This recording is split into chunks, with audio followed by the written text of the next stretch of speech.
Good morning. We have the reading for February 12th, 2026, chapter 26 in the Gospel according to Matthew. And we're slightly modifying again, 31 to 56 here. We see our daily reading plan. Whoops. Haha, that's for the other one. Daily reading plan. Still not editing. So it's calling for 26 to 50. We're going to go, since we finished at 30, we're starting at 31. And we're going to go to 56. Jesus predicts Peter's denial.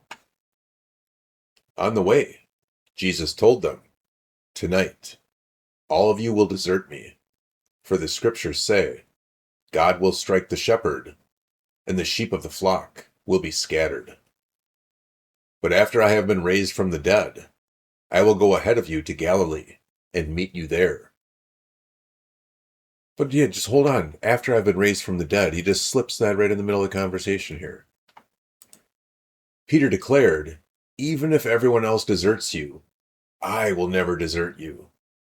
Jesus replied, "I tell you the truth, Peter, this very night, before the rooster crows, you will deny 3 times that you even know me." "No," Peter insisted. "Even if I have to die with you, I will never deny you." And all the other disciples vowed the same. Jesus prays in Gethsemane.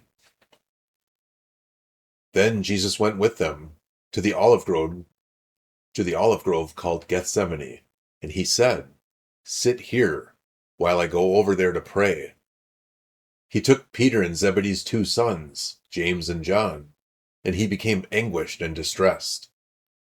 He told them, "My soul is crushed with grief to the point of death. Stay here and keep watch with me."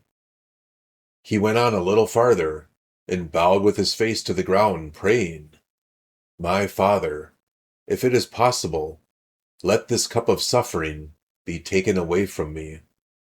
Yet I want your will to be done, not mine."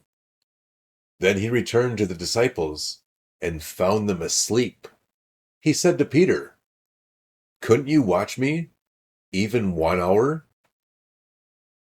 Couldn't you watch with me even 1 hour? Keep watch and pray, so that you will not give in to temptation. For the spirit is willing, but the body is weak." Then Jesus left for a second time and prayed, "My Father, if this cup cannot be taken away, unless I drink it, your will be done." When he returned to them again, he found them sleeping, for they couldn't keep their eyes open. So he went to pray a third time, saying the same things again. Then he came to the disciples and said, "Go ahead and sleep. Have your rest. But look, the time has come.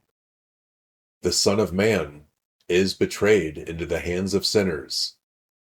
Up, let's be going. Look, my betrayer is here." Jesus is betrayed and arrested.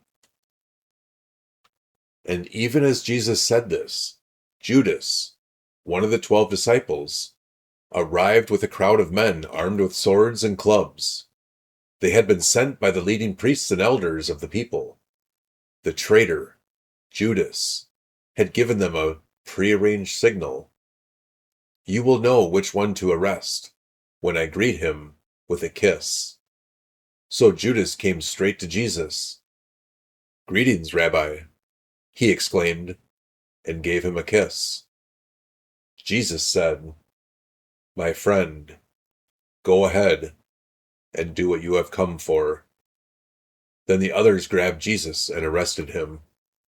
But one of the men with Jesus pulled out his sword and struck the high priest's slave, slashing off his ear. "Put away your sword," Jesus told him. "Those who use the sword will die by the sword.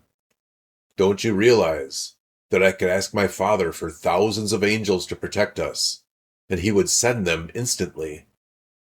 But if I did, how would the scriptures be fulfilled that describe what must happen now? Then Jesus said to the crowd, Am I some dangerous revolutionary, that you come with swords and clubs to arrest me? Why did you arrest me? Excuse me. Why didn't you arrest me in the temple? I was there teaching every day. But this is all happening to fulfill the words of the prophets as recorded in the scriptures. At this point, all the disciples deserted him and fled.